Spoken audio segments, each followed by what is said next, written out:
Hello folks, this is Sula speaking, and welcome to a commentary video on League of Legends, this one featuring Karthus.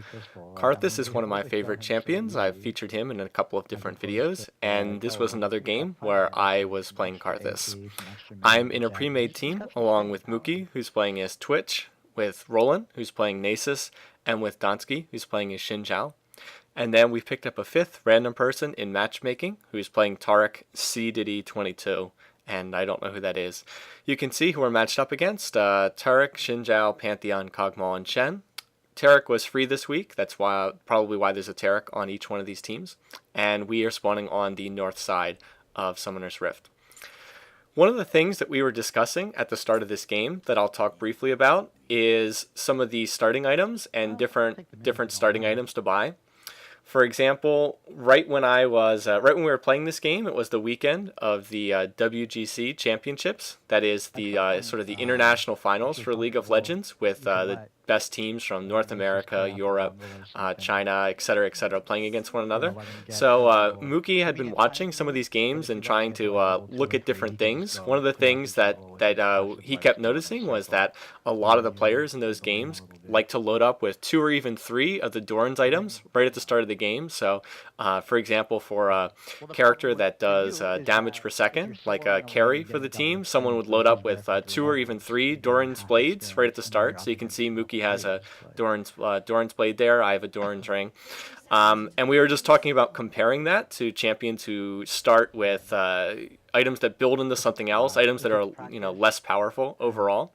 So that's one of the things that we were talking about, and we'll actually see some examples of that at work right in this game that I'll talk about. So anyway, getting back to what's going on here, we're also talking a little bit about jungling, about the possibility of Roland maybe doing some jungling in this game.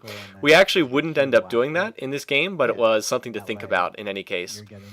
Alright, as far as the actual champions, Donsky and our random Tarek player are up in the top lane, and then Mookie playing Twitch is in the middle lane, and then I'm down here with Roland. Karthus and Nasus, pretty good combination down here. We both got pretty good range potential. Hopefully we'll be able to control this lane. I think that this is a pretty strong setup here. Roland will be able to keep me safe. I can sort of hide behind him, and then I'll be able to use my skills to sort of protect him when he goes forward and engages in melee style combat. Alright, and over there, we can see the Shen on the other team is slipped into the bushes, so I just ping to let Roland know that he's over there. So it looks like we've got Shen as one of our opponents here, and then Tarek on the other side. And so Mookie immediately draws first blood, like immediately gets a kill as soon as the minions come out. And that goes back to the discussion that I was talking about earlier. Mookie started with a Doran's sword, or Doran's Blade, I think it's called, excuse me. So it gives him a little bit extra life, extra damage, a little bit of life steal. He said that he was against Pantheon that had started with a Meki Pendant, which just adds mana regen. And so that turned what might have been... It turned that early confrontation really in Mookie's favor. So that's part of the reason why he's able to get that kill. And I think that that's part of the reason why you're seeing some of the pro players go towards and favor those Doran's items early, just because their benefit in the early game is really quite significant. So I'm not an expert, but some of those pro players are. So I would just do what they do, to be perfectly honest. And it sounds like at the moment, and as far as the way the game is currently set up, people are favoring the Doran's items at the start of the game. Alright, I've done a couple of games with Karthus before, so I'm not going to spend too much time talking about his abilities. I'll just run through them quickly. His Q skill is called Lay Waste, and that's where you see me putting those little circles down on the ground. It's a spammable nuke. You can cast it about once every second, so you can use it over and over again. It does double damage if it hits only one target, which is kind of interesting. So when you're trying to farm minions, you want to try to hit only one of them at a time, so you get the double damage benefit. And of course, also when you're fighting champions, you want to only hit one of them, if at all possible, to get that double damage benefit. His E skill, his third one down there, is called Defile, has active and passive function. If the passive function is at any time he kills a minion, Karthus gets a little bit of mana back. So you see me mostly using that right now. Anytime I kill a minion, that's what the little blue circle around me is. See, like right there, if you saw that, that's Defile kicking in. And it also has an active function. You can turn it on, and Karthus will deal magic damage in a circle around them. Anyone who stands in it takes magic damage. His third skill that I have not put a point in yet, but I will soon, is called Wall of Pain, and it creates a wall. Anyone who runs through it gets slowed and has their magic resistance lowered. And then finally, Karthus' ultimate is called Requiem, and he hits every champion on the map for magic damage. Requiem is really what makes this character. It's one of my favorite things. It's the main reason why I love playing Karthus. There's nothing more fun than watching somebody running away with a tiny little bit of life left and then get killed by Requiem. Anyway, another use of Lay Waste is you can use it to check the brush. So this Tark player obviously has no idea that I can keep hitting him. Like, he can hide in there if he wants, but I can keep hitting him. If I had my my wall of pain, I might have been able to get a kill on him there, because I could have prevented him from running away, but didn't have it, and so Tark was able to slip out. And because it's Tark, he's going to be healing himself, so he'll be back up to full pretty soon. This is a bit of a difficult team to kill, Shen and Tark, because Shen's got a lot of hit points as a tank, and Tark can keep popping heals constantly if he's playing Tark correctly. So difficult team to kill. Actually a pretty good matchup for our team here.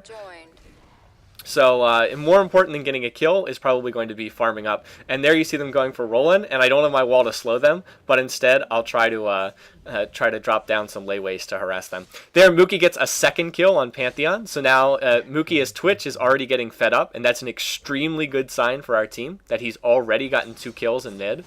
So he's going to get, he's already gotten the first blood bonus, now he's gotten a second kill bonus. So Mookie's going to buy, I think he's going to buy a second Doran's Blade, and then that's just going to give him an even further advantage over that Meki Pendant Pantheon.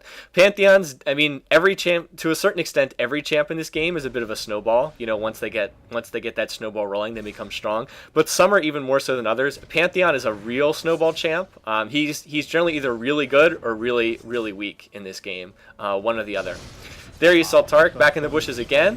And here they come out, and I'm going to drop my wall, and is Roland going to be able to get away? It looks like yes, looks like he's just going to be able to get out of there. So Roland's going to slip, go back and heal up. And in the meantime, I'm going to have to hold the lane until he gets back. A little bit problematic just because I have so little mana.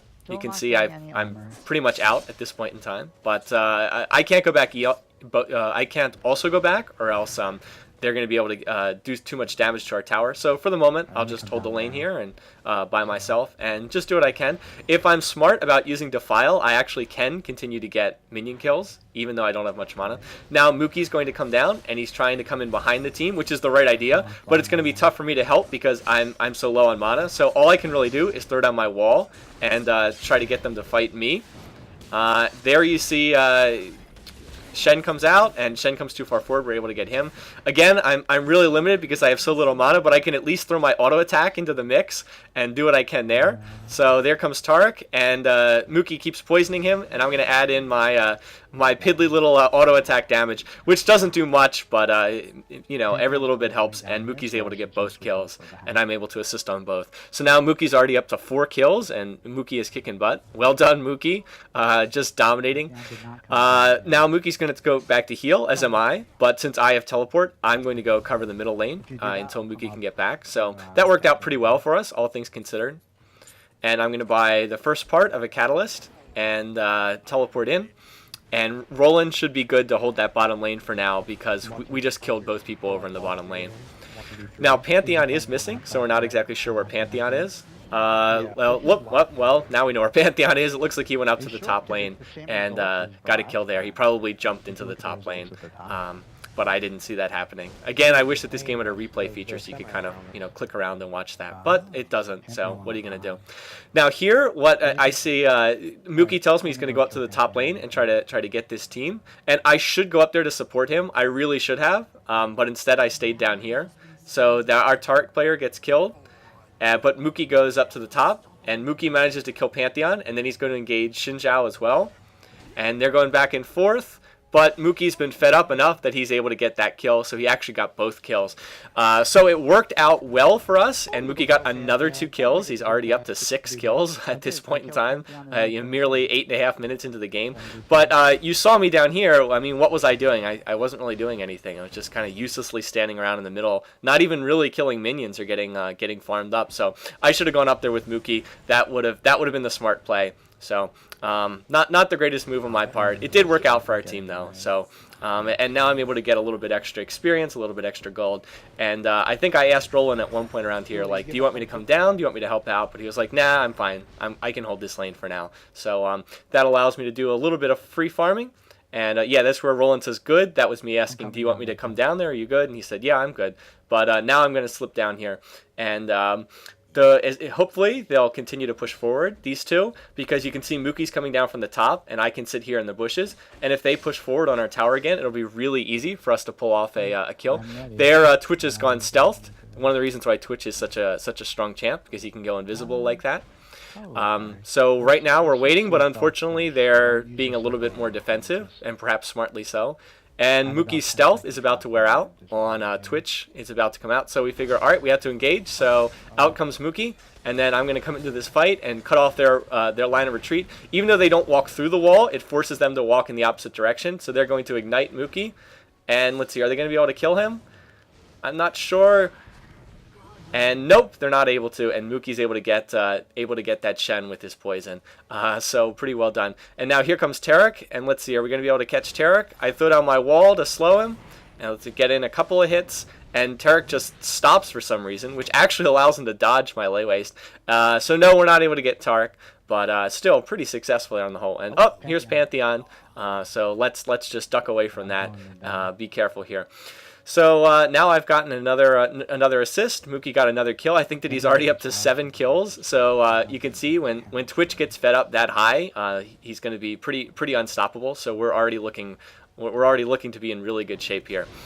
For the moment, we also have the advantage on Tarek because Shen just got killed. So we'll be 2 versus 1 down here for a moment. He's going to stun me, but you know that's not in a dangerous position, fortunately. I also had a fair bit of lag in this game for some reason. It may have been because I was running fraps to record this. Not entirely sure, but it was really bad in the early game.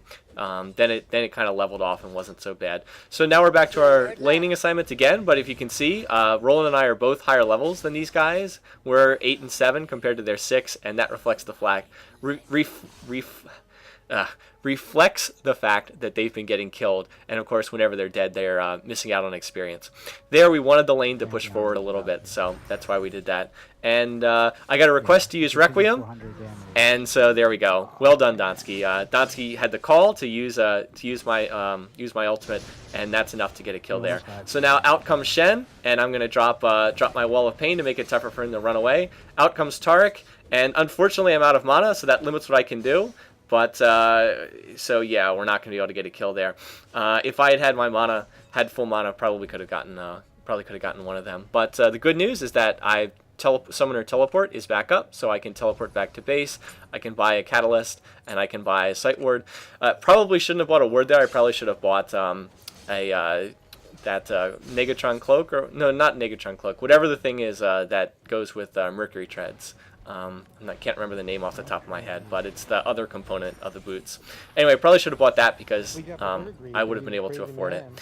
Alright, anyway, let's see. Not too much going on here. I'm going to put down a ward just to prevent anyone coming in from the side. And Donsky's going to recall back to base. Check the bushes, as always. You want to make sure that someone's not ready to jump out and get you. And just farm for the moment. 2 versus 1, so I had to be relatively careful, but, you know, not that bad. Anyway, we're coming up to the end of this video, so thanks for watching, thanks for listening. Check back in part 2, where I promise there'll be a little bit more action and a little bit more team fights. But not in the